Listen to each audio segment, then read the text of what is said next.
Hello, Bill. So we are here about to start the event. Let me explain to the audience that originally we planned Bill Kovacic to be with us for the presentation, but due to a last-minute personal problem, could not make it. So he will give his presentation through from the US, and then we'll have a panel discussion. Bill is a professor of global competition law and policy at George Washington University, and he was also in the past the chairman of U.S.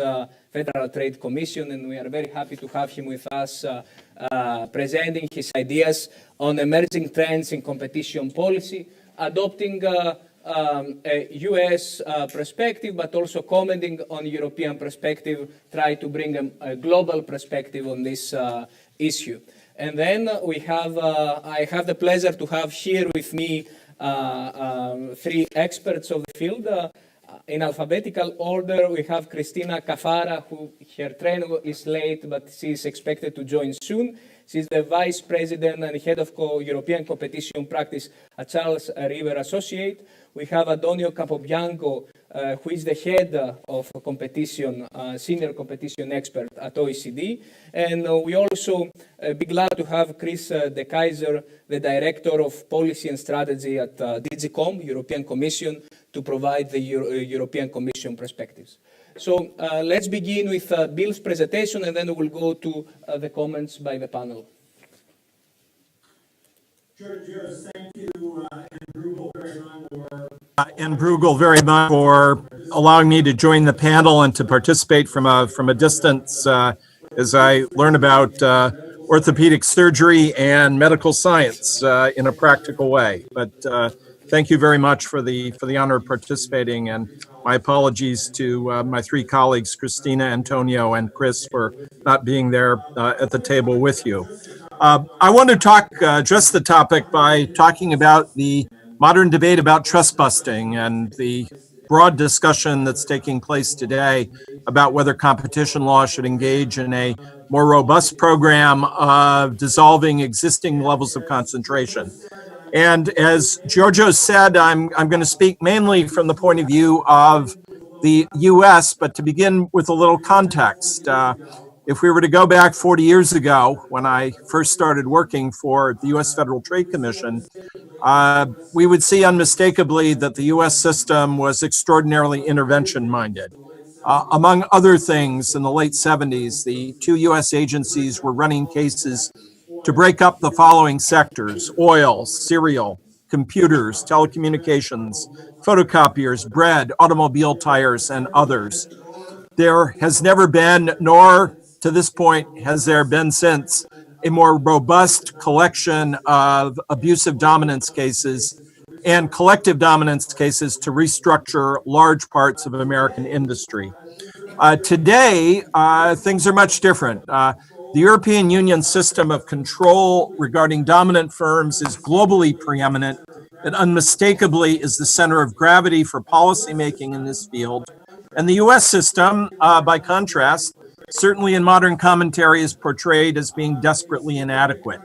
A significant contribution to this inadequacy literature appeared within the past month in The Economist, the insert Trust Busting in the 21st Century, which offers a very gloomy view about the performance of the U.S. system. So the U.S. system has gone from being extraordinarily active and intervention-minded to, as the narrative goes, relatively passive. And without question, the setting of global standards, the influence in the 130 plus competition systems around the world, first and foremost arises in Brussels. The European Commission is unmistakably the capital of the competition policy world in this area, and I would assert more generally across when we take the whole portfolio of competition policy matters, Brussels is the world headquarters. I want to pose three questions about the modern debate. I want to ask what happened, especially to the U.S. system. I then want to ask why did it happen, and last, to think a bit about what the future U.S. role will be globally. In doing this, I'm giving you only my views, not those of the Competition and Markets Authority, where I sit as the non-executive director on their board. But I am deeply influenced by what I've learned in my 5 years there about the development of standards globally in this field. Let's start with what happened. You would think this would be the simplest and easiest element of the discussion to address. And the simple questions would be, what did the US agencies actually do? What cases did they file? What cases did they consider but reject? The simple question of what happened. If this were a football match, we wouldn't be evaluated whether anyone scored goals. We're just asking whether they played the game. We're just asking not whether they played well or played poorly. We really want to know, did they show up on the field, and was the match itself actually played? It turns out to be a lot harder than one thinks. Here's some samples from recent commentary that simply talk about trends in what happened. Senator Richard Blumenthal, Professor Tim Wu in the New York Times in mid-May have the following observation. Enforcement of the anti-monopoly laws has fallen. Between 1970 and 1999, the United States brought about 15 monopoly cases each year. Between 2000 and 2014, that number went down to just 3. I assume that Tim and Senator Blumenthal are talking about abusive dominance cases here, but that's a pretty stark change if that actually happened. The Economist, I suspect, drawing upon the Blumenthal and Wu piece, comes up with a slight variation about a month later. Yet, if anything, America needs a more activist approach to antitrust. In 1970 to 1999, regulators brought an average of 16 cases per year. In 2000 to 2014, that number fell below 3. The Economist in the trust busting insert from mid-November has a chart on page 10 that's titled "All Quiet on the Western Front," and the subtitle is "Number of Cases Brought by Competition Regulators Against Firms Abusing Dominance." And this is the U.S. competition regulatory experience from the period 2000 to 2017. The graph shows a line flat at 0 on the horizontal axis. I take that to be 0. They offer as a source the paper by Professors Gutierrez and Philippon, which you're familiar with. But here again, the Economist doesn't go to less than 3 a year. This chart shows the agency simply walking away entirely from this area of enforcement. So here's the basic depiction, a significant change in enforcement practice from an earlier period. Well, was it 0? I want to start by suggesting to you that all of these numbers are bonkers. These numbers have the quality of saying that the capital of France is Lyon. Maybe Lyon should be a good place to get a good meal, but verifiably it is not. That happens to be Paris.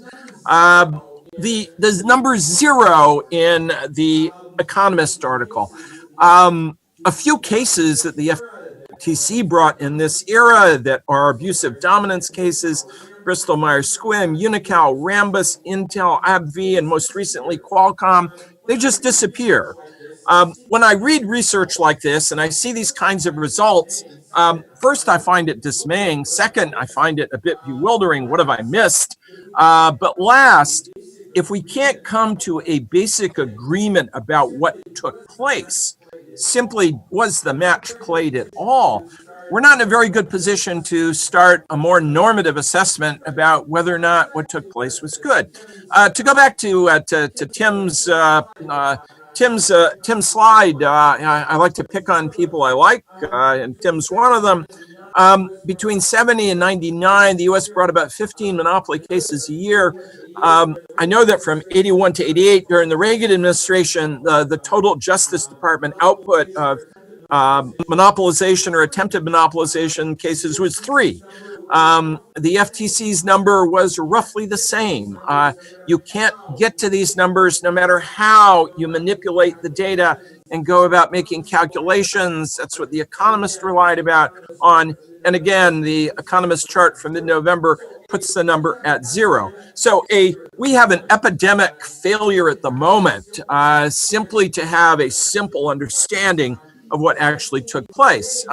This might seem to be mundane, but I see it as very fundamental if we can't even come to a basic agreement of what took place. Why this kind of variation in counting cases? There's a poor reporting of the enforcement agenda, and agencies don't do a terribly good job of presenting data. And I have great sympathy for any researcher who's trying to assemble reliable data in any one agency about what's taken place. To do it in a reliable way almost requires you to build a data set by hand. It's enormously frustrating and difficult. That certainly stands in the way of coming up with good numbers. I suspect it's a reason why shortcuts and proxies tend to predominate here. Second, there's a path-dependent element to the narrative. If your narrative depends on showing this kind of stark and staggering change in behavior, and once you've adopted the narrative, it's hard to depart from it.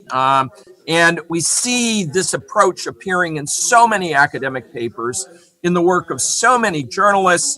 If the theme is the U.S. simply took a walk, disappeared, it's hard to change that by saying, well, not quite. In a couple of instances, maybe not quite at all. I don't doubt that the level of activity from the time I was at the FTC first time in the 1970s to the present has declined significantly, but it never went to zero. And to suggest that this is the actual path of experience, I think really gets in the way of analyzing and addressing the basic question of where we are and where we're going. Now, a last explanation related to the second is that if your story depends on showing such a stark and extraordinary difference in behavior, it's hard to walk away from it once you've started going down that path.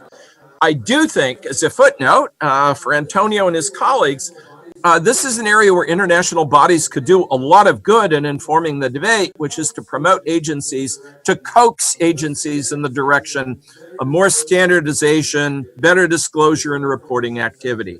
Basic information such as when was the case started, what was the subject, subsequent procedural history, and what happened.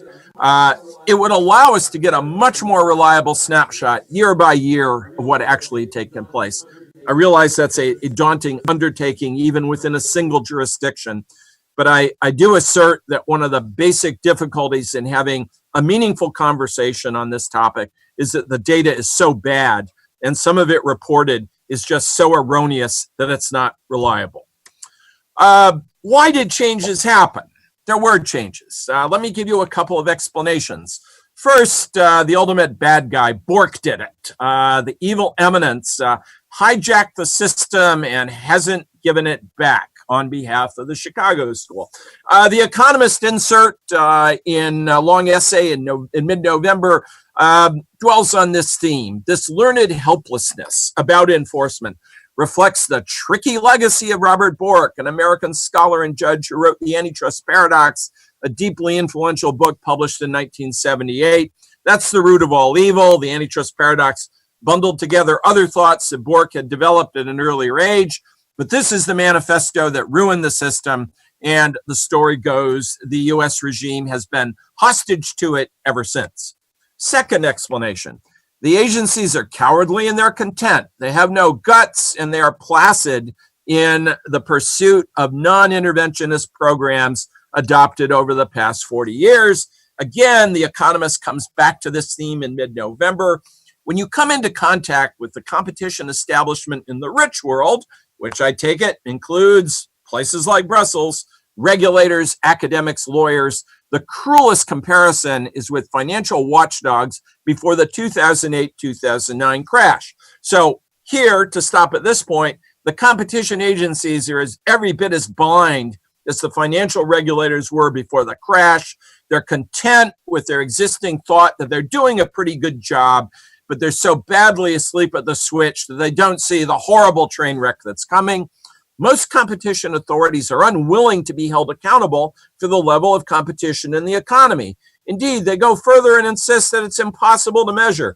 So Here are the cowardly and content competition agencies saying, we're doing a great job. What we do is really important, but there's no way to measure my effectiveness. They sound like university faculty members talking about teaching effectiveness. Can't measure what I do, but what I do is really good. Third explanation, they've been captured. And here again, The Economist last month punctuates this point. Competition regulators have been captured. And this is mainly a discussion of the US at this point. Competition regulators have a dated view of the economy, and in official forums about how to reform competition policy, lawyers, that means lots of you, acting for private firms are given undue weight. What about these narratives? Chicago takeover, cowardly content agencies, and captured agencies. Cautions. First, what is striking in looking at the Economist essay is that you will see nothing about the modern Harvard School.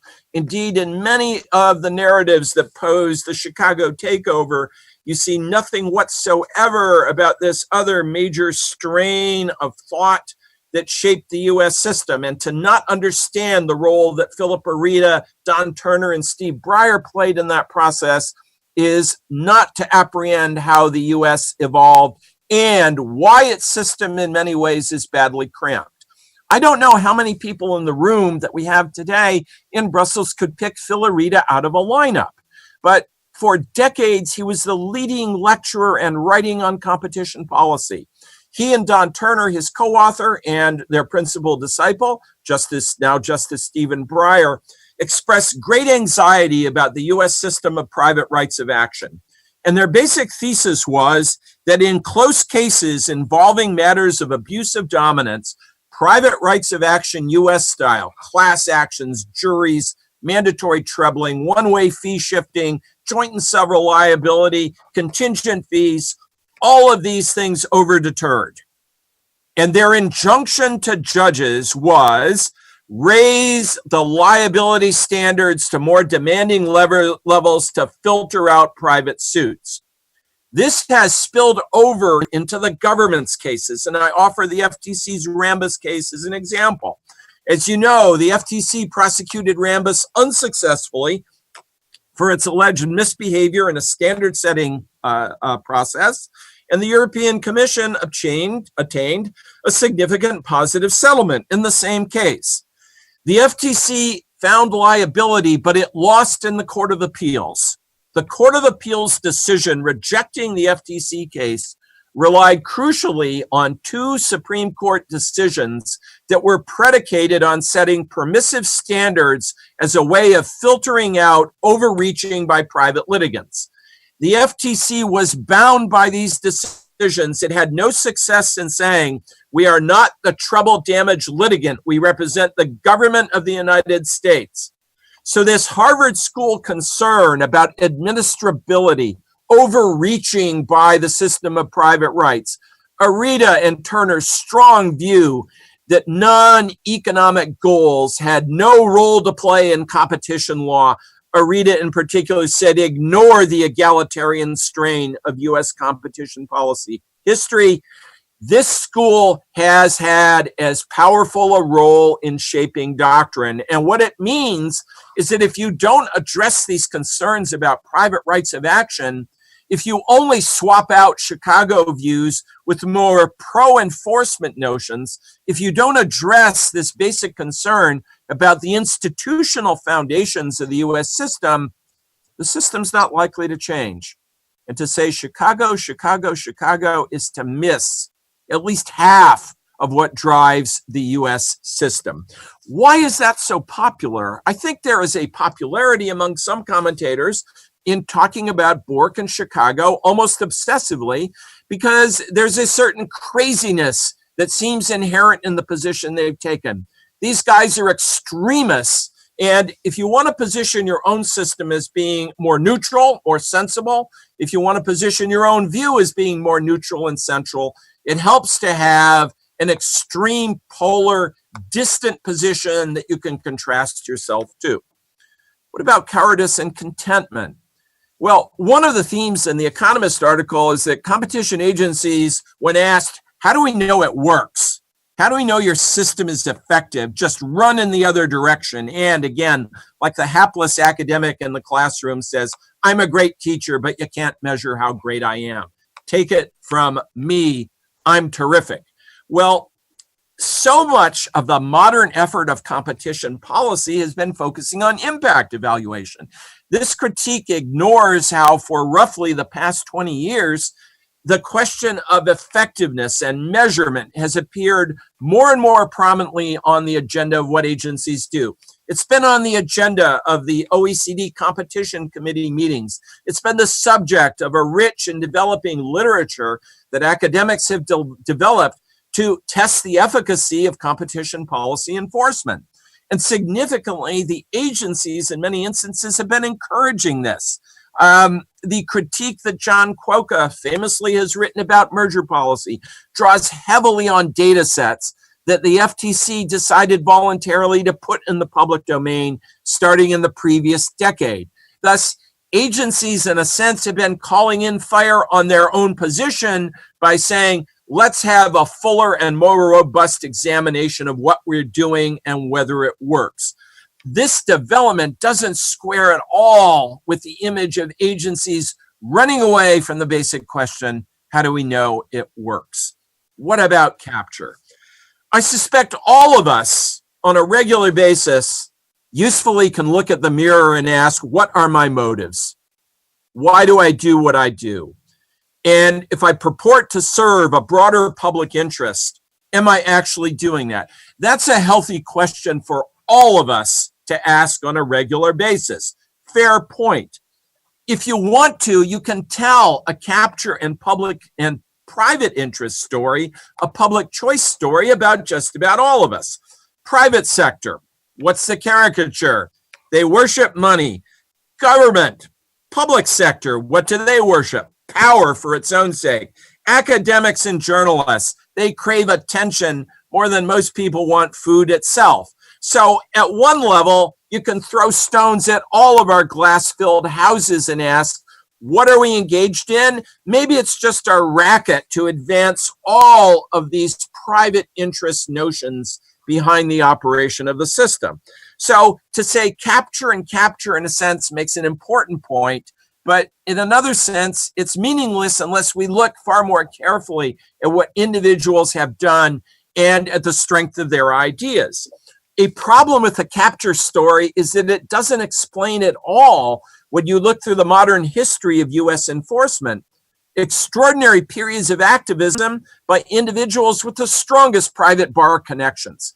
I'd simply offer the FTC's program from 1970 to 1975, where the FTC launched its own remarkable set of cases involving collective dominance in the breakfast cereal industry, in the petroleum refining industry, a challenge to Xerox's dominance in plain paper photocopiers, and many other significant cases.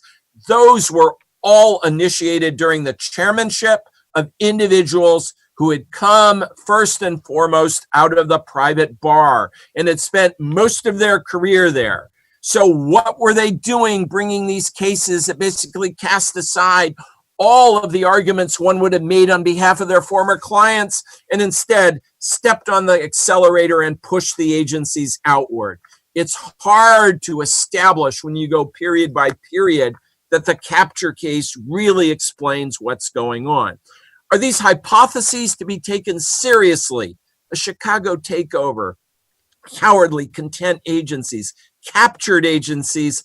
Of course, these are reasonable questions to ask, but these hypotheses are advanced with such confidence and such certainty, almost moral certainty, that it causes discontent on my part when I see how it just doesn't explain what's taken place in so many cases.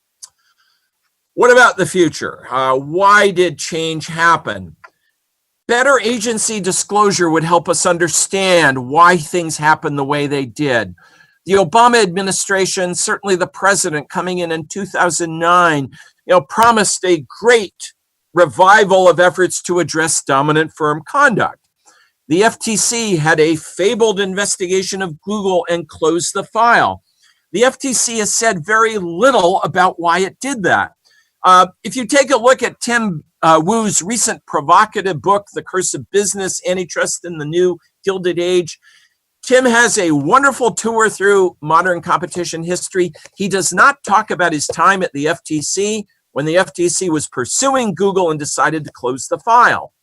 For those who were there, under conditions in which the FTC had the votes, it had the dream team, why did it let Google walk away? The FTC's closing statement is terribly obscure, hardly informative.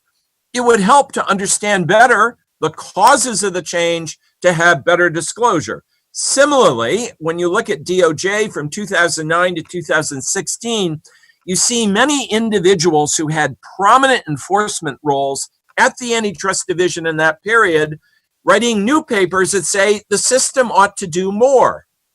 The question one might ask is, when you have very bright, highly motivated, and by so many measures accomplished individuals with their actual hands on the controls, why didn't you do more yourselves?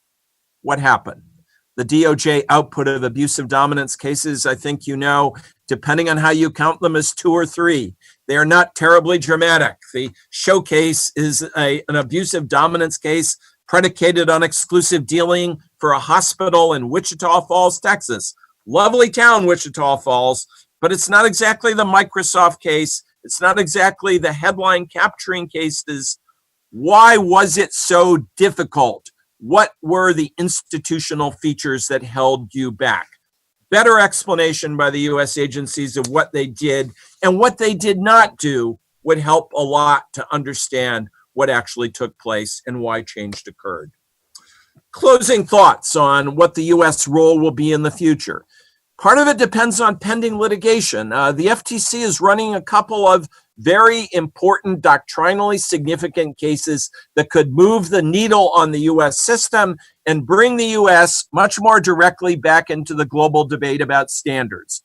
If you want to have influence in the international environment, you can't do it unless you're running cases. Running cases and saying, these are the good cases and this is why. If you're not running cases, you don't have credibility in the global debate. The FTC Qualcomm case is a case that could provide that kind of credibility. A second factor is the FTC-DOJ relationship. The two agencies do not have a combined plan for how to develop doctrine in this area. They are going in notably different directions on IP-related matters, SSOs, the role of IP in competition law. If that relationship is fractured, if there is no common program, it's going to be the FTC that will be the mechanism for an expansion of the U.S. system because of its combined role as a privacy regulator, a consumer protection regulator, a competition agency, an administrative court that can adjudicate cases, and a markets regime that allows us to get a lot of information. If there's going to be a major change in the abuse of dominance framework in the U.S. in the near future, it's going to come from the FTC. Last, the biggest hurdle, the courts are deeply imbued with the Chicago and Harvard perspectives that discourage expansion of the system without a prolonged period of appointments that change the courts right up to the Supreme Court, and that will take a long time to shift the intellectual balance and the philosophy.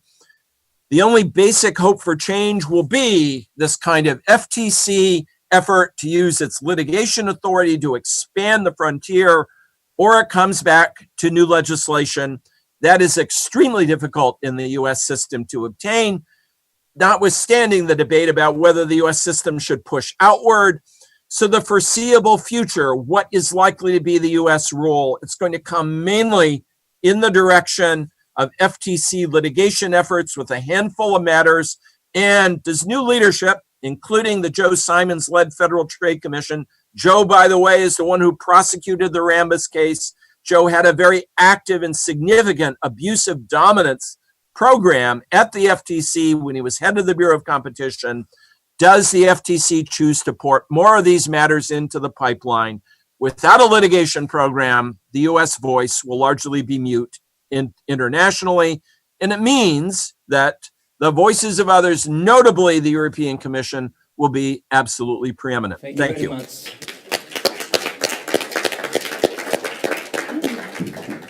Bill, thanks so much for this amazing presentation. The broad message that I got is that it is not a matter of principles for the divergent application of competition policy, but it is a matter of enforcement. And as you clearly explained to us, providing also some very striking statistics, it is the under-enforcement that we observe in the US that it is a problem which we need to solve. And I think you went perfectly into the different explanations, and it was very insightful, the explanations you provided. And I keep what you said. In order to really be able to change this, we need to see what are the institutional foundations and how to change them. Having this, tremendous analysis on the US side, I would like to turn now to European side. As Bill said, the world capital of competition policy is Brussels. On the one side, I want some comments from your side on the difference between the EU and US. But on the other side, I would like to ask you, is the competition policy in EU something that it is without challenges, without problems? Are there particular aspects that could be improved, and how? So I will start with Cristina, then I go to Kris, and I will close with Adonio. Thank you, Georgios. It's a pleasure to be here. And it's a pleasure to listen to Bill, although I missed the first few minutes. Eurostar fault. It's always a very hard act to follow, Bill. But I think the question of under-enforcement is a fundamental one, which Bill, of course, has explored effectively, as he always does for the US, but it is a question which is being asked very repeatedly and very strongly also on this side of the Atlantic. I mean, not just at the European Commission level, but if you witness the debate that's going on at the level of national authorities, certainly the UK CMA is very deeply in this reconsideration of the scope and extent of antitrust enforcement. I think, in some sense, these debates were, I see many people who are here, were at the CRA conference last week, and there was an entire day that sort of looked in various ways at this. And I want to pick up some of the themes because inevitably they are very germane to what we're discussing here. I think there are, in fact, two main strands in this that often are conflated, but it is important that we also are aware that they are not exactly the same. There is first a growing and ongoing concern about rising concentration and profitability in the economy. This is a debate which was teed up at the CRA conference. Jason Furman, who was instrumental to initiate that debate in the US, was there and gave us an update. Essentially, I think it's hard to resist evidence that there is increase in concentration at a broad level, not at the level of relevant antitrust markets. The measures are broader, but there is greater concentration at various levels in the economy. And this goes hand in hand with other phenomena which have to do with increasing profitability, the division of rents between capital, profit, and labor has changed very significantly against against the labor. There is evidence of lower vitality, firm entry, and so on. So there is an underlying broad concern which has to do with concentration increasing. And the question that agencies and commentators are asking themselves is, to what extent does antitrust enforcement play a role in all of this? This is not specific to digital, but, and it's broader. And I think it is a question that needs to be asked more broadly, and we are. Intersecting with this, and the reason why it has become also such a heated debate, is the entire digital discussion.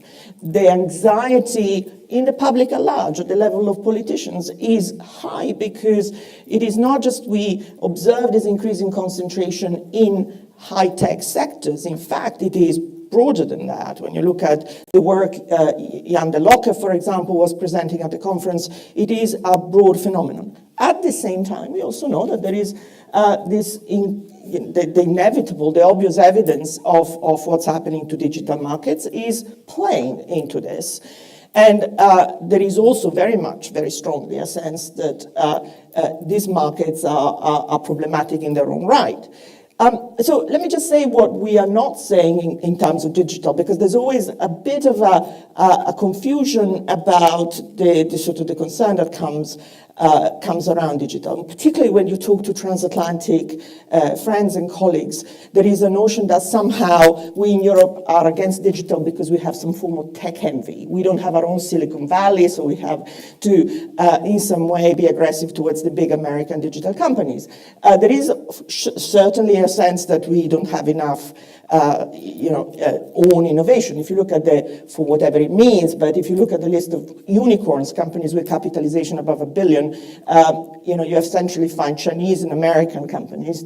Last year, 3 UK companies, there was nobody from continental Europe, UEA, Indonesia, South Africa, Western Samoa, but nobody from continental Europe. And there are reasons why this is, why we don't have our own equivalent of Silicon Valley. But that said, I think there is no question we are not sort of anxious about this because we don't have our own. We don't also have a problem with digital in general. I don't think we have a problem with Airbnb. We have a problem with specific digital platform. And we understand that they do a lot of great things. We understand the source of their market power. There's this great commentator on these issues, Ben Thompson, who writes Stratechery, and he has this view that this is really what he calls super aggregation. In the old days, you had monopolies who became monopolies because they controlled the supply, they controlled the oil, they controlled the rails.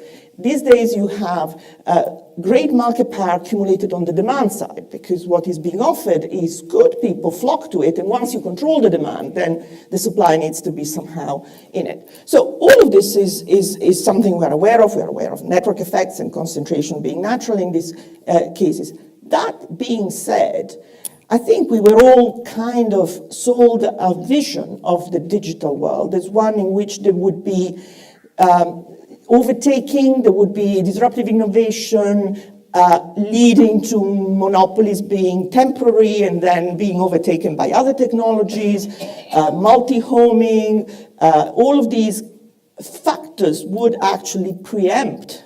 Yes, there is a tendency towards concentration, but there possibly is a correcting mechanism that works. Reality is that we're now discovering that these correcting mechanisms haven't operated for all sorts of behavioral reasons. People are inert or less mobile than one thing, so they don't switch seamlessly. When's the last time you downloaded an app yourself without having to do it? So the point being that these markets have tipped. That's what I like to say. It's not as if we're looking into the distance at a world in which, social networking or search may, with the wind behind, if we're not careful, just tip. They have tipped. There is no alternative right now around the corner. So, and beyond that, once you have reached these positions of power, the incentive is very strong to expand and embrace in other areas using your assets, which are data. So all of this is very much what faces us now. And so how do we tackle it? I think, as you know, there is a strong narrative there and a strong set of initiatives that are thinking around how do we we've been telling each other for years, we've got the tools, don't panic, everyone is fine, everything is fine, stay calm and carry on. But there is also a sense that collectively, both as economists, and I'll talk a bit more about this, and as enforcers, we have perhaps just let this whole thing become a little bit too dull, and we need to be more creative and imaginative about the ways we do this. So I'll just tee up, there's multiple initiatives, the digital panel initiative in the UK, presided over by Jason Furman. There are the Zingales group in the US. There are multiple think tanks and groups of economists and lawyers coming together to rethink this.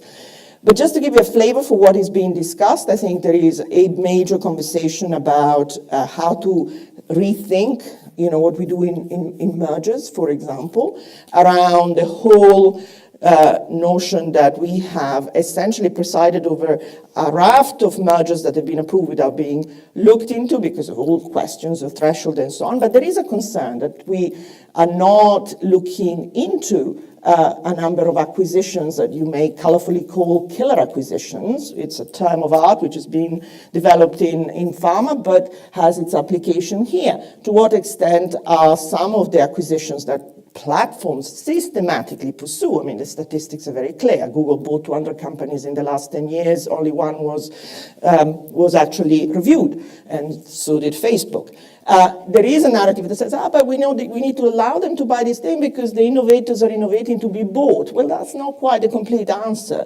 We understand that innovators don't have the execution capability of a big platform, and therefore there can be benefits to acquiring a startup and developing it. But to develop something to be then partaking into monopoly rents is not necessarily a good incentive for innovation, something that we look at as an efficiency. So, I think we need to think about that. And so there's a big discussion out there amongst economists about, we need to dial up potential competition, kind of as a potential theory of harm, and looking at these startup acquisitions in a more serious way. Now, I think we're all aware of the huge difficulties that this entails in practice for a regulator. You got Facebook buying somebody with no revenue and 10 employees. How do you actually decide whether that deal is potentially problematic? But we need to apply ourselves to that question because it can. And when you think about the trade-off, I think we've been far too concerned about type 1 error than we have about type 2 error. I personally don't think that anyone is going to die if they're not allowed to buy a company. Alas, the damage in the long term from foregoing somebody who is potentially a serious player in the competitive arena is much greater to me than somebody having to find an alternative way of going about its own life. Conduct, and I'll be brief. This is an area where, of course, we have theories of exclusion coming out of our ears, and we could have even more. Economists have certainly developed a lot of robust theories of exclusion that we sort of have applied and applied. There has been a bit of a tendency, in my view, to ossify that into a bit of a template. So, there is a preference for theories of harm that look like Microsoft applications barriers to entry because we know that works, it's solid, it's been approved by the courts, and so we don't need to expand much more than that. I think that particularly in a world in which data is the source of power, we can afford to be a little bit more creative about what we kind of pursue, because some of the questions have not to do with necessarily a tie and a leverage, but they have to do with some form of exploitation, coercive behavior. When you have that power, you can coerce people and make them do things they wouldn't do otherwise. And so I think we have provisions, of course I'm not a lawyer, in the treaty about unfairness. This is a narrative that, is being very criticized, but I think is very live in Commission talk in Brussels. And I think there is a way of filling it with economic meaning. It is not alien to what we do.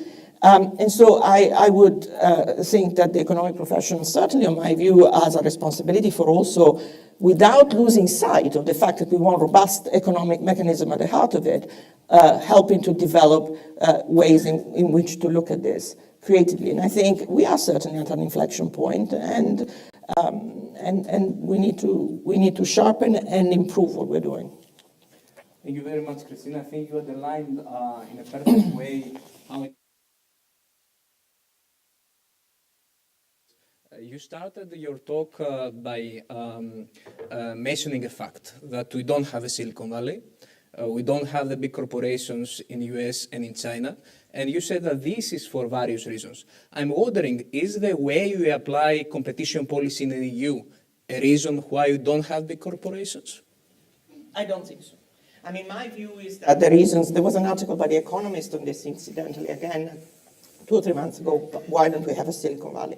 I mean, reality has more to do with the nature of funding for innovation, and the fact that we have multiple small national markets where language is an issue. And so, not a mystery why the UK has more unicorns than anyone else, because of course, speaking English, they have the big US market. So I'm not pretending to have any sort of deep insight more than was in the Economist article. I don't think enforcement is a reason why we don't have these big things, but it is a fact. Having said that, I don't think that the lack of these corporations motivates remotely the approach to enforcement here. Mm-hmm. Thank you, Cristina. And I turn now to Kris. If I may just a short question before you start your intervention. There have been many influential competition policy cases by the DG Comp, some of which we see a fundamental difference with US authorities. From the discussions with them, did you realize that they have an understanding for the European perspective, or it is a completely different perspective and there is a big gap between the two? Okay, thank you. Maybe just reacting to Cristina, I was very happy to hear that you say that new situation need not always be addressed with existing recipes. So when we can draw on precedents, and we should certainly do, but especially when we are faced with these new challenges, calling for new solutions, we should not be held back by lack of precedence. I think that's a very important point. We should not necessarily insist in trying to categorize behavior and I think it's a very important point. So we must understand the behavior from the business perspective and then assess how it interacts with basic principles such as competition on the merits, leveraging, and so on and so forth. I think that's indeed a very important point. And your other point that maybe we have erred a little bit in terms of type 1, type 2, I also very much agree with that point because we are animated by a mutual spirit to avoid false positives and false negatives because on the one hand overzealous, but on the other hand undercooked enforcement are equally bad. And there are several reasons for that, and I think it's very important. Coming back now to what Bill said, he went a little bit into the intellectual debate, the intellectual DNA of US antitrust, which intermingles Chicago school perspectives with Harvard school contributions of Orida and Turner and Breyer. I admit I will not venture into now trying to come up with the intellectual DNA of EU antitrust policy. But let me start by recalling basic underlying principles, which may explain also to some extent why we have a somewhat different debate in Europe than in the US for the time being.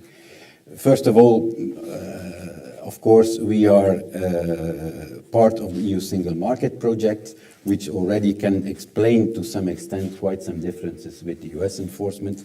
And in setting up our priorities, this means also that we take into account of that. But being part of that EU broader project, we do that in a very concrete way by ensuring effective competition to the benefits of consumers. And so the protection of consumers has always been a cornerstone of our system, and it's not a narrow concept.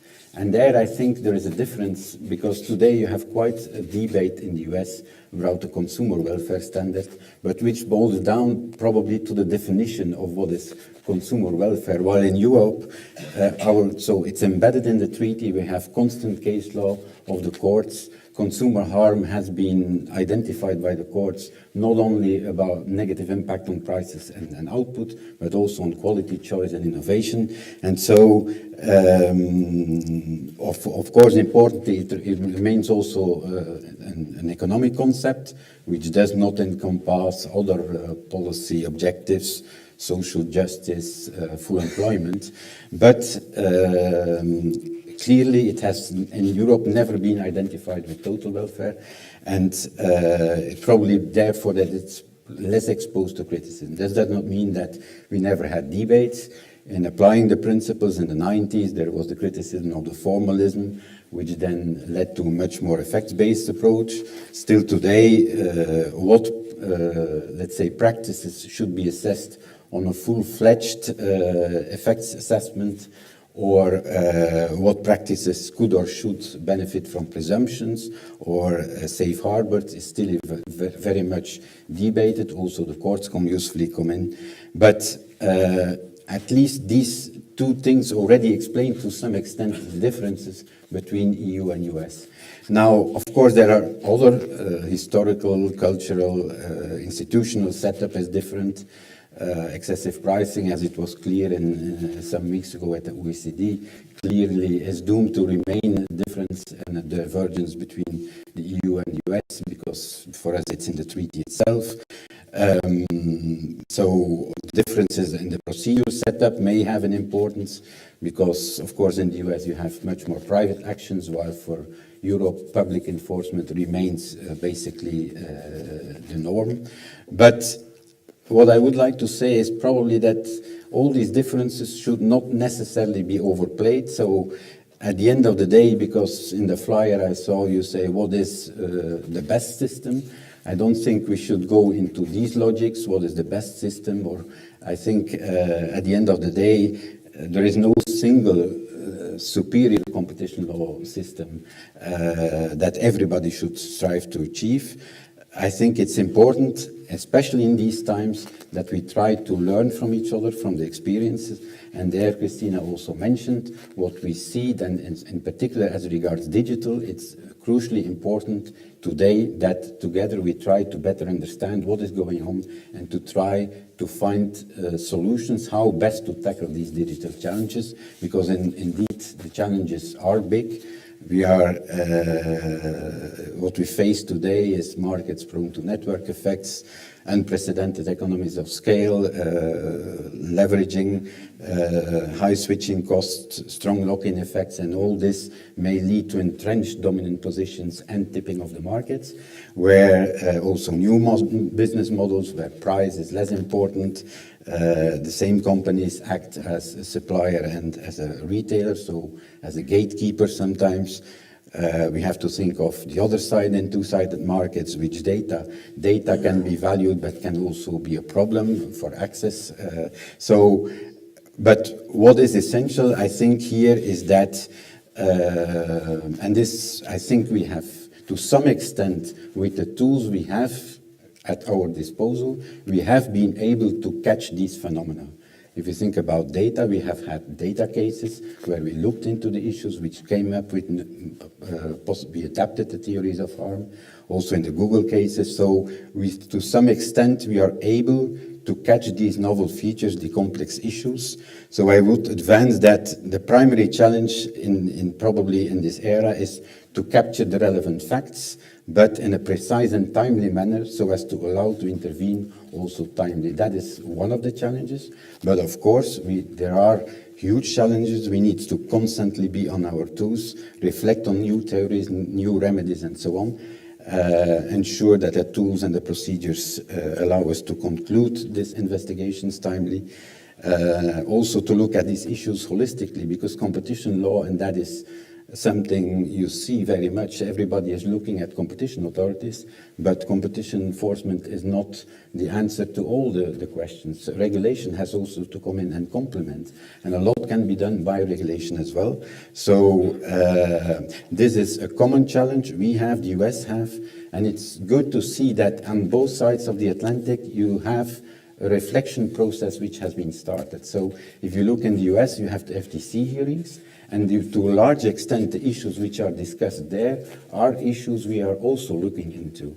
And they also try to find solutions to tackle the challenges. We have appointed special advisors to look into these issues. They will come up with a report in March. We have also launched a public consultation. We will have a conference in January. Also on the regulatory side, there is certainly a need for additional measures beyond competition policy in relation to digital, and the spring package, for instance, clearly illustrates that.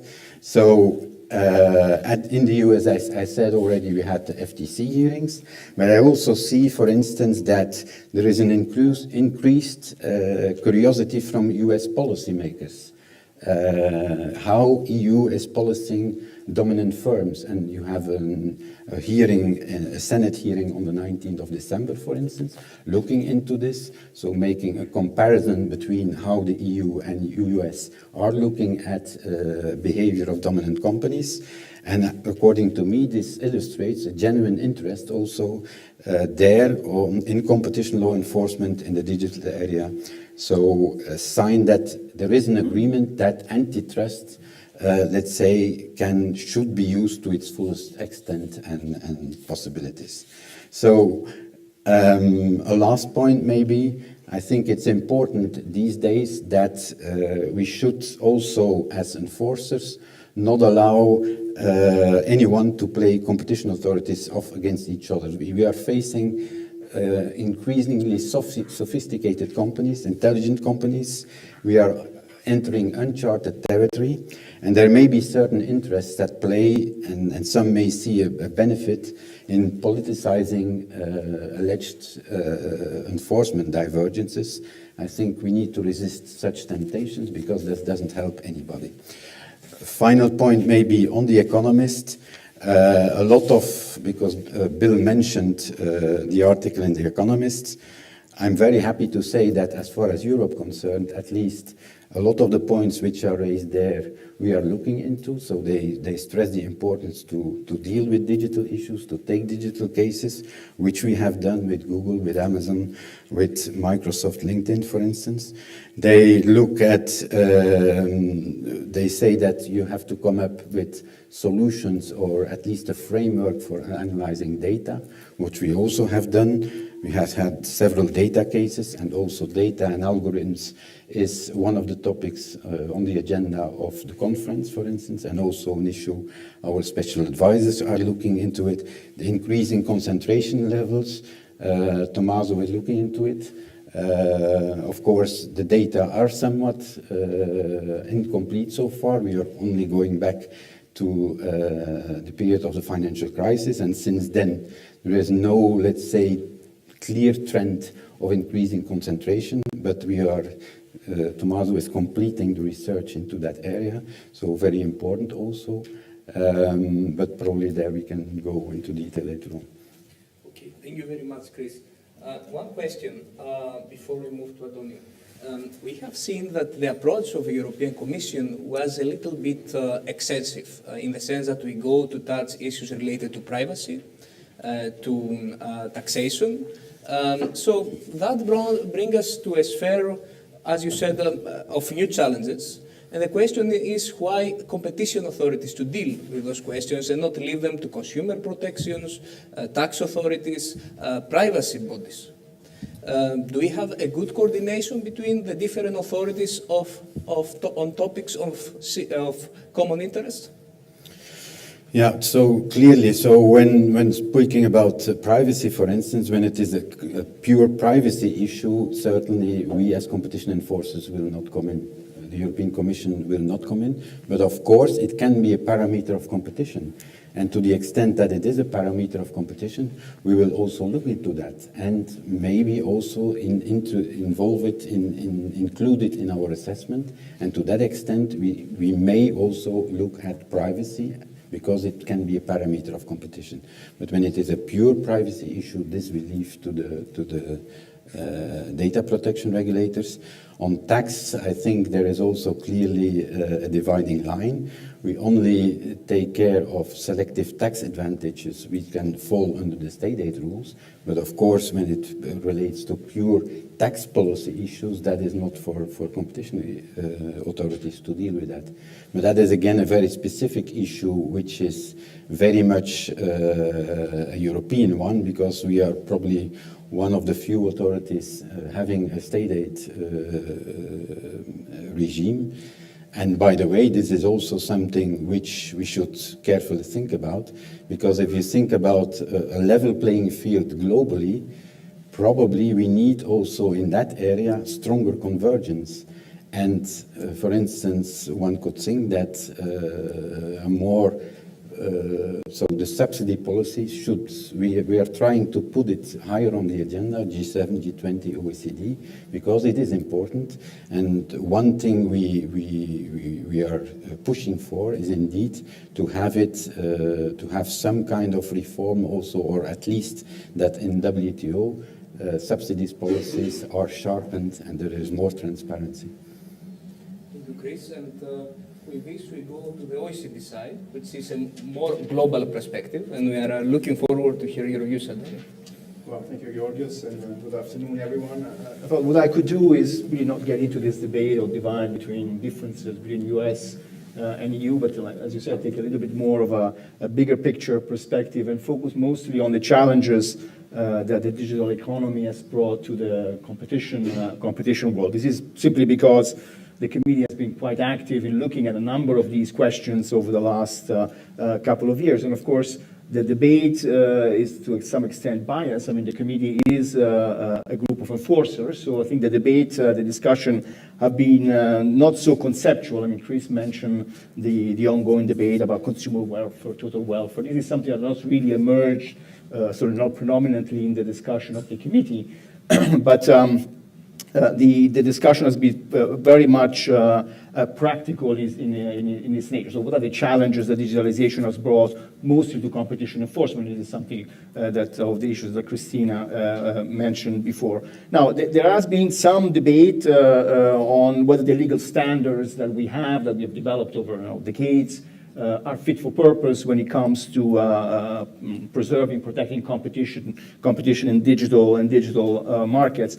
I have to say that there is a general understanding or agreement that by and large rules are sufficiently flexible that it can be applied to challenges raised by digitalization. There are, of course, and I think Cristina mentioned, thresholds issues, looking at assets rather than turnover.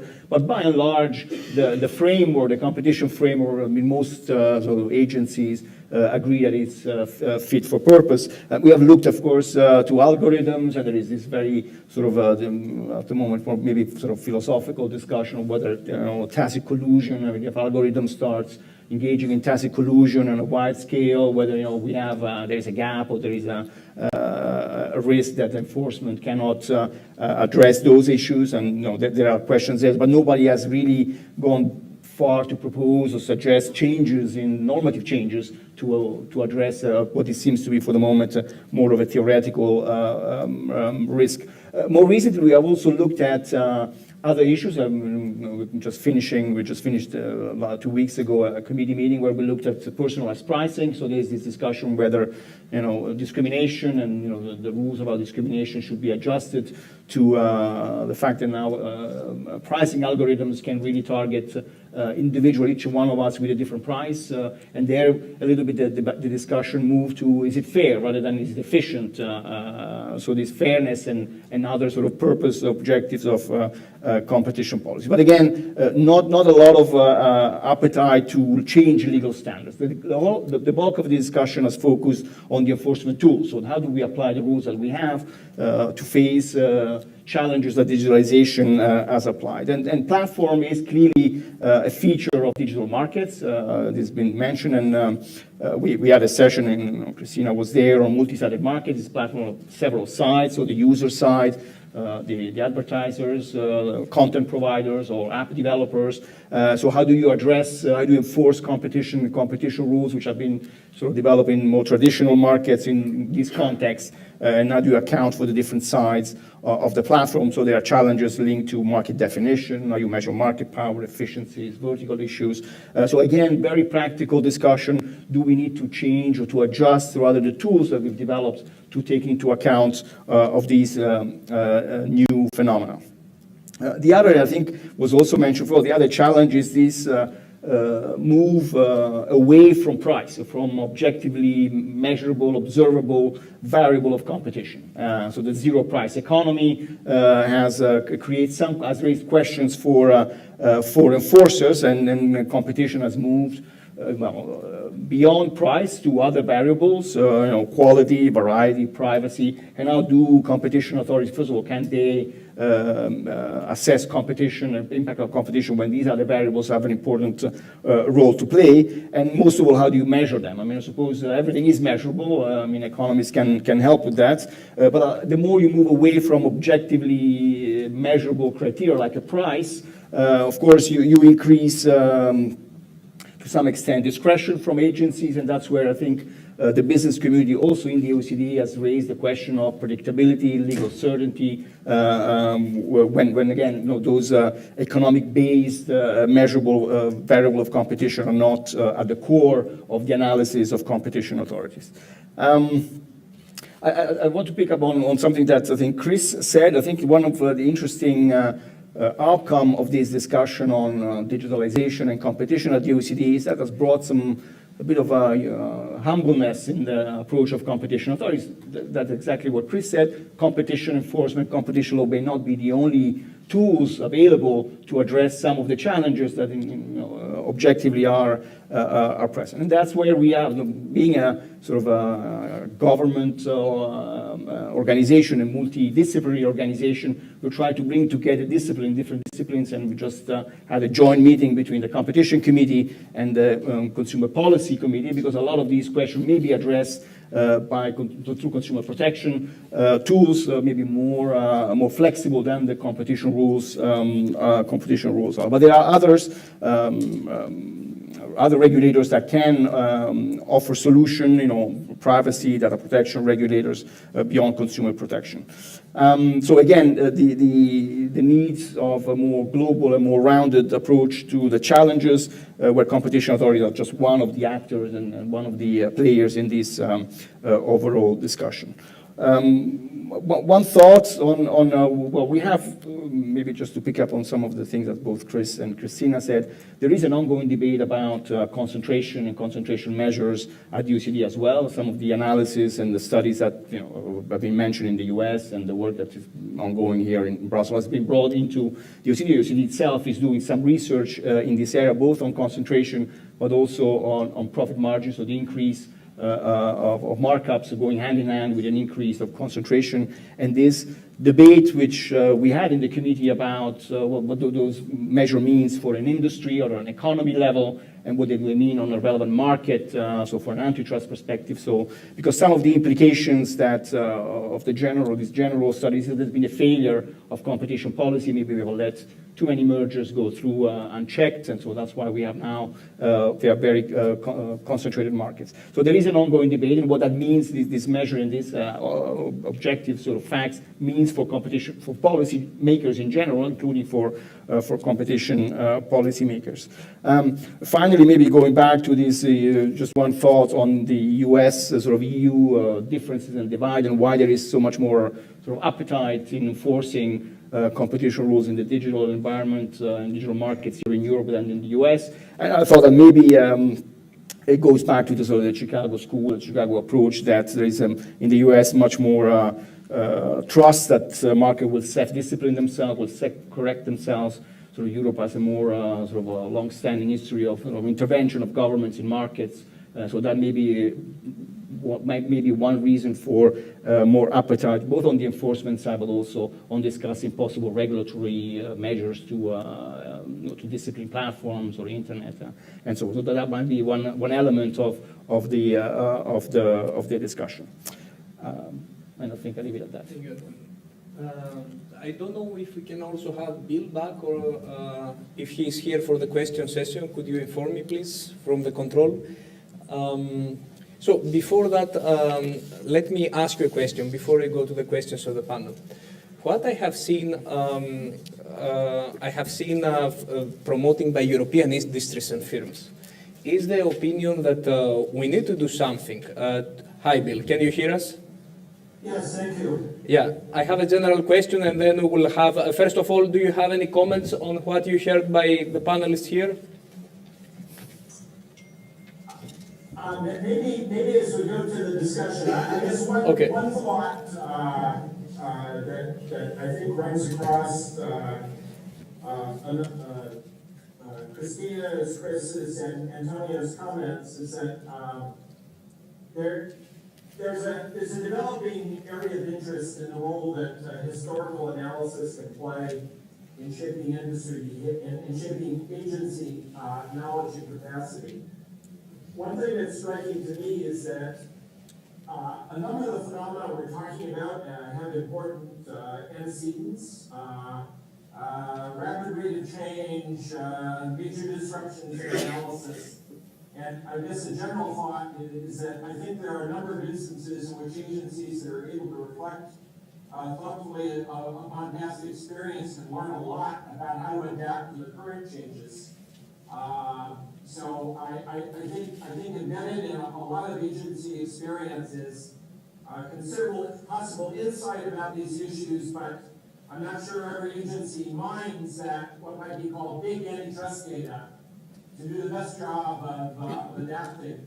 The other thought is that I agree with the comments of my colleagues that the future in so many ways involves interdisciplinary inquiry. It involves the application of multiple tools. It requires an investment in building knowledge,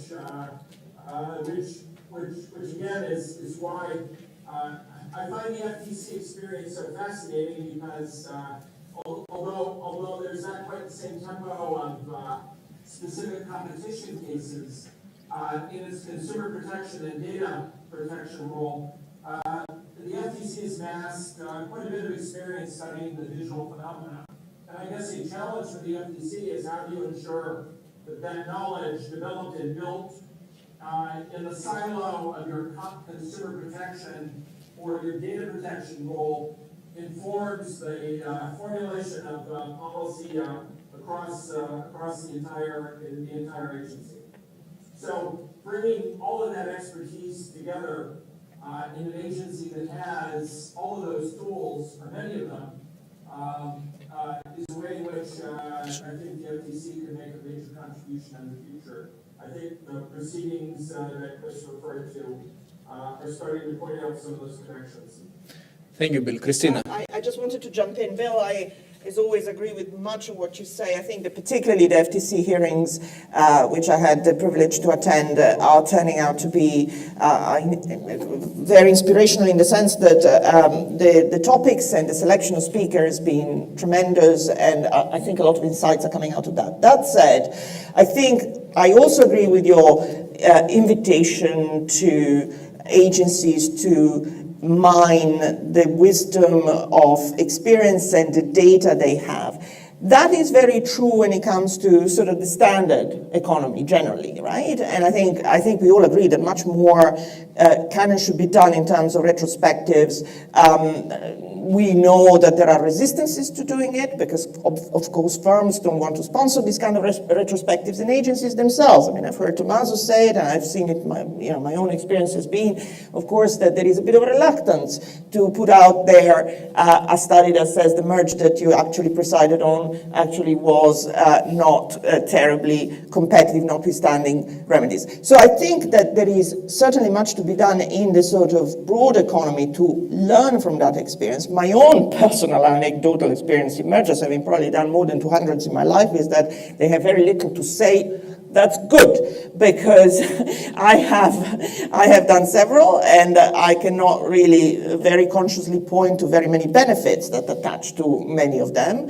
I think there has been too much willingness to clear them with remedies that frankly were hopeful, don't work, based on some hope, and a pray that entry would occur, and it didn't. There is evidence in the UK that a number of deals cleared on the basis of potential entry, future entry, have not materialized. Now, I would separate that, and I'll finish here, from the digital world, because this is really an area where the past experience we can mine is by definition more limited. The issues that we are facing are novel and they are more unprecedented. Although I think we cannot also go too far. I mean, there are some who say, look, we've dealt with industries with big network effects, massive economies of scale and scope, telecoms, and we've piece by piece broken down the bottlenecks and we've addressed that. So it's not beyond the will of man to do this in this case. But there is a sense, I think, of great urgency in this digital space, because there is a notion that, as I said before, a number of these markets have tipped, and as you say, the competition tool is ultimately relatively limited. It can only address things ex post, it takes forever, and the remedies are pretty ineffectual. You end up with an Article 7 decision that says, bad dog, don't do it again. And then the asymmetry of information is so pervasive that, of course, the company can kind of do something which is totally circumventing the concern. And there are no reputational effects that really come and attach to you so the deterrence really isn't there. So I think we have a problem both in terms of the law, which is too much based on a common law sort of approach in which you can only do things where there is is precedent and the court and on the part of the economics, I mean, we still don't have good models of innovation, for example. We have a lot of work to do, but at the same time, this is urgent. And I think,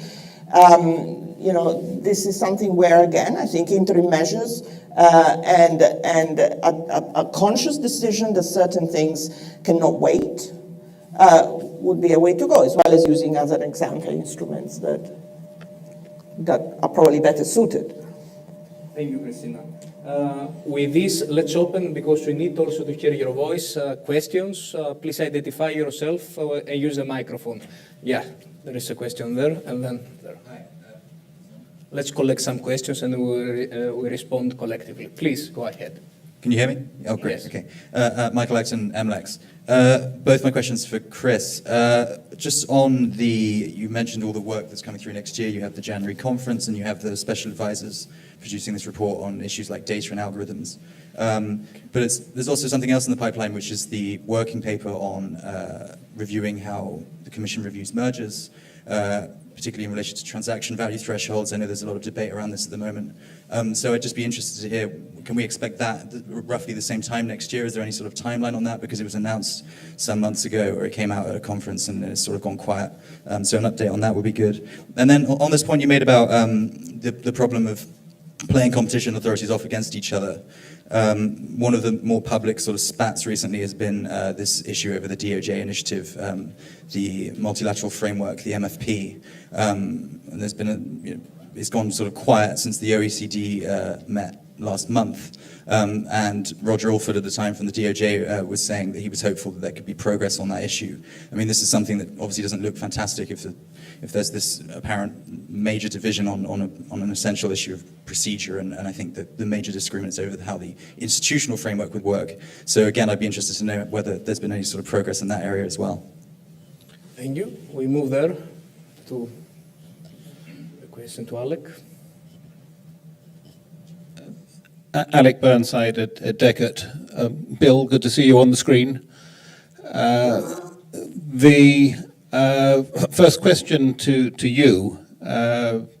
You laid out all the reasons why we need further inquiry. Things didn't happen, but you didn't offer us your own informed speculation as to prevalent causes, each case no doubt having its own characteristics. But what is the reason, do you think, that enforcement has slipped in the way you described?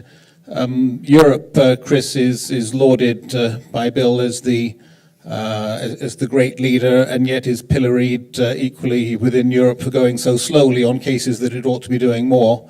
It's a curious position for you to be in. What are the practical solutions actually for getting more quickly? Interim measures is one easy answer, but that has its own complications. And then a thought generally to all of you. Consumers don't have an active voice in their own right in these many debates, but we're meant to be protecting them. The CMA in the UK has a system of super complainants speaking on behalf of consumers, gives them some voice. Do you see a way of getting that voice better into the cases agencies are handling? Thank you, Alec. And we have a question there.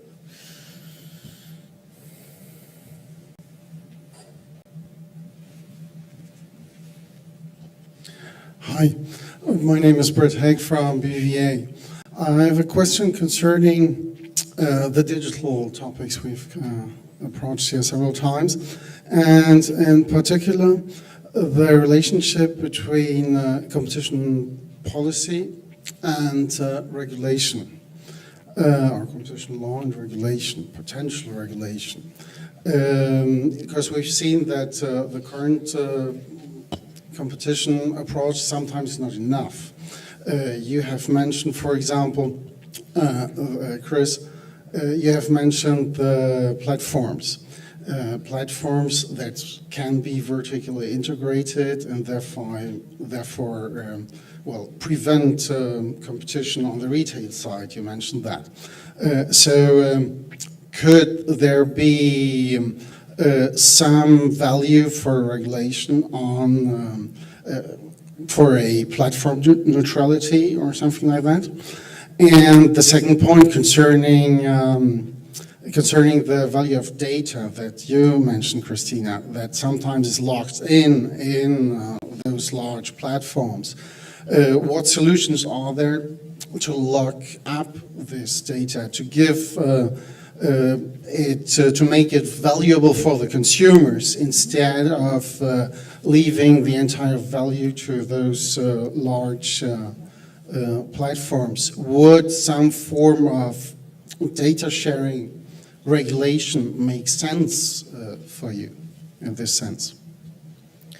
Thank you. So let's go to the responses and we close. Bill, do you want to start with you?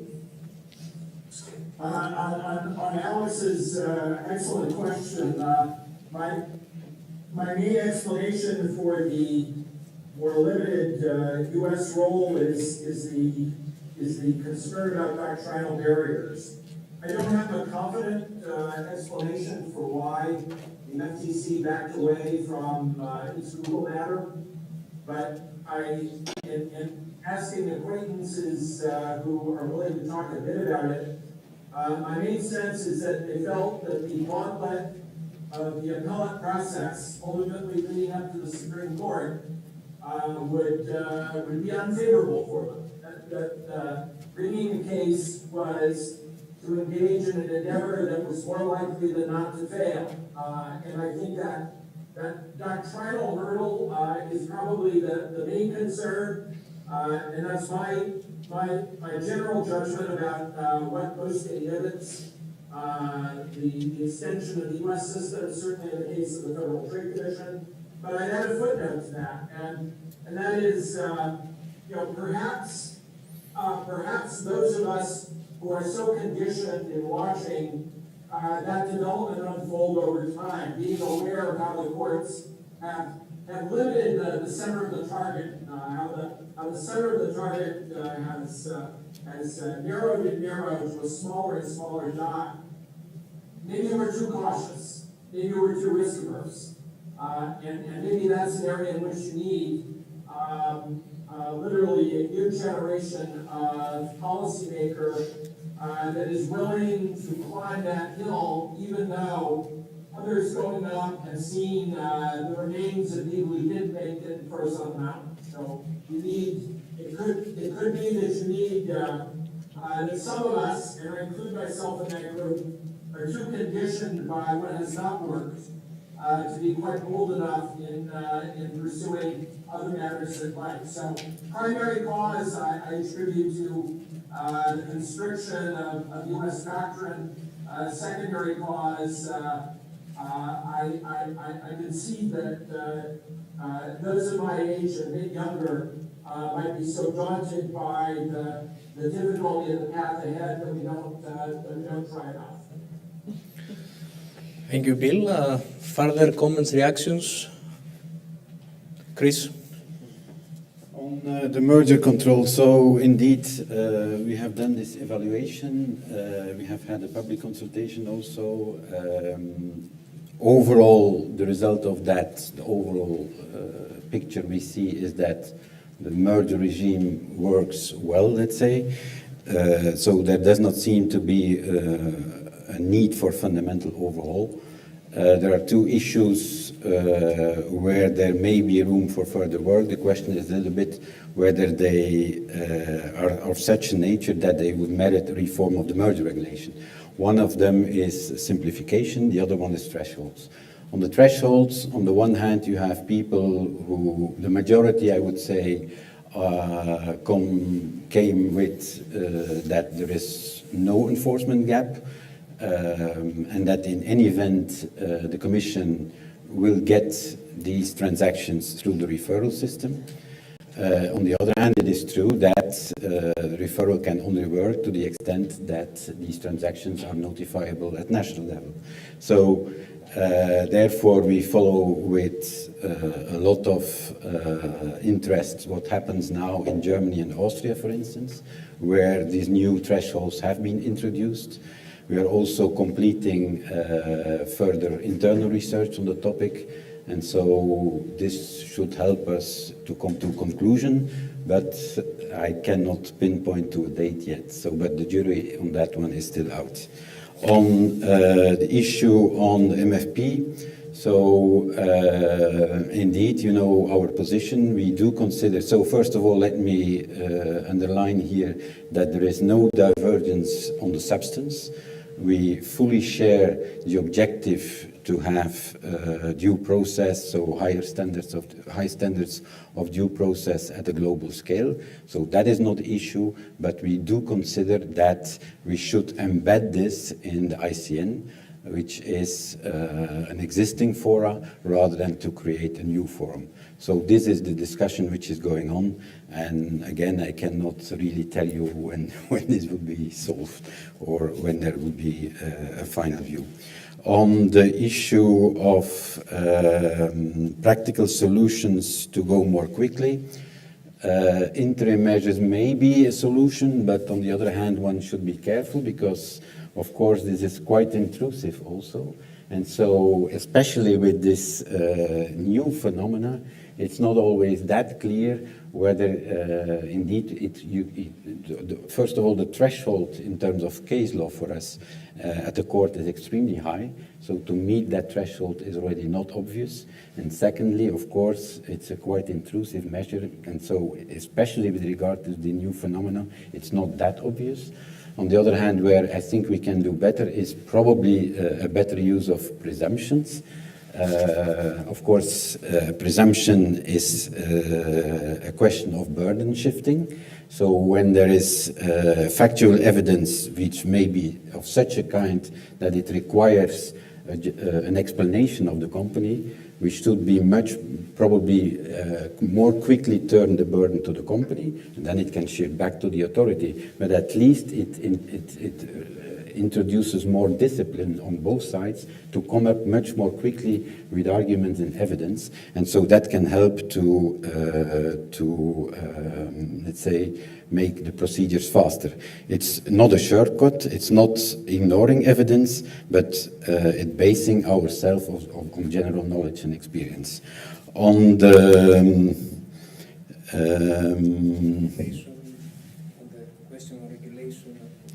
yeah, on the question of regulation, so there, in fact, we have, you have seen, so you have the platform to business regulation proposal, which is there and which promotes fairness and transparency. So there is the proposal which is on the table. This is for the time being heavily discussed also in the European Parliament and in the Council. So I don't know what will be the outcome of that, so it's a bit difficult for me to pronounce myself on the further development on that file. Just a very sort of to reaction on the MFP. I mean, there is a strong interest from ICN. OECD has also done a fair amount of work in the past, so there is interest in looking at whether there is a scope for finding sort of a consensus on general procedural principles that can be then informed national sort of reforms eventually. On the point, I think Alec mentioned the role of consumers and giving consumers a voice. We don't do enforcement, but we have recently brought consumers into the competition committee to discuss precisely the issue mostly related to digitalization. So in that respect, we have Consumers International and BEUC who are an active part in the policy debate, at least on these issues. On the maybe one final thought on the remark on the regulation. We have seen that maybe some of the proposals are to empower consumers back to sort of control their data, so data portability, transparency, so that they can make informed choice of which platform to use depending on how their data is used by the platform itself. So that's sort of one of the thoughts behind regulation in this. One last thing? Yes. Georgios, could I come back on Alex's question about consumer voices, which I neglected. Yes, please. Please. I think it's an interesting question about who speaks for them. Certainly in the U.S. For them, certainly in the U.S. I mean, the super complaint mechanism in the UK is a very interesting mechanism for marshaling those. In the U.S., the strength and diversity of the consumer advocacy community with the NGO ecology that supports them is pretty strong. But I think a question that comes up more and more with consumer voices is in what capacity consumers are speaking. Increasingly, I see delivered a mixed message, which is I like competition when I buy things, but I'm not sure about it when I go to work. As a worker, I would like a better wage. I would like the quieter life that comes from working with an employer with market power. I don't like competition that takes my job away, that turns my community upside down. I see more and more in the discussions from consumers. I see, especially in the modern debate about what the standard of competition policy should be, that the consumers, the citizens who are speaking, in many ways are schizophrenic about competition. Great when I buy things, not so great in my role as a worker. And that is a hard thing, I think, for competition policy to sort out. Pick up a couple of points. Interim measures. I think we ought to be collectively a little bit more courageous in all of this. Interim measures, yes, of course, the standard rhetoric is they're terribly intrusive, you don't want to do it. But, let me give you an example, and I have an interest in this, but, things like first click free, for example, a practice that the publishing industry by Google universally hated. Google abandoned it. Unilaterally, right? So you can take that as a possibility of a case in which there was a conduct whose anti-competitive effects were unclear, had not been investigated, were beginning to be investigated, and it was dropped. To me, that is evidence that that wasn't a vital practice that was threatening, if abandoned, Google's own existence. It is something that, if it had come to an interim measure, would have been okay. You say to a company, don't do this, we're not sure, we're going to look into this, but hey, we're going to tell you we think it's okay. So I think we ought to be, because this, why do we care about all of this ultimately? It's about incentive that we provide for companies to continue to do to innovate. And we've been in this debate for 20 years. Microsoft argued 20 years ago, if you mandate interoperability, there will be terrible effects on incentive to innovate. Microsoft is the biggest capitalized company today, and there hasn't been any indication that, of course, that deterred innovation. So I think we are far too timid and far too concerned about tampering with these delicate ecosystems. The ecosystem is the ecosystem of the ones who are not innovating because they are withering in the shade and they are being trampled on. So let's consider that. Now, next point, the data stuff.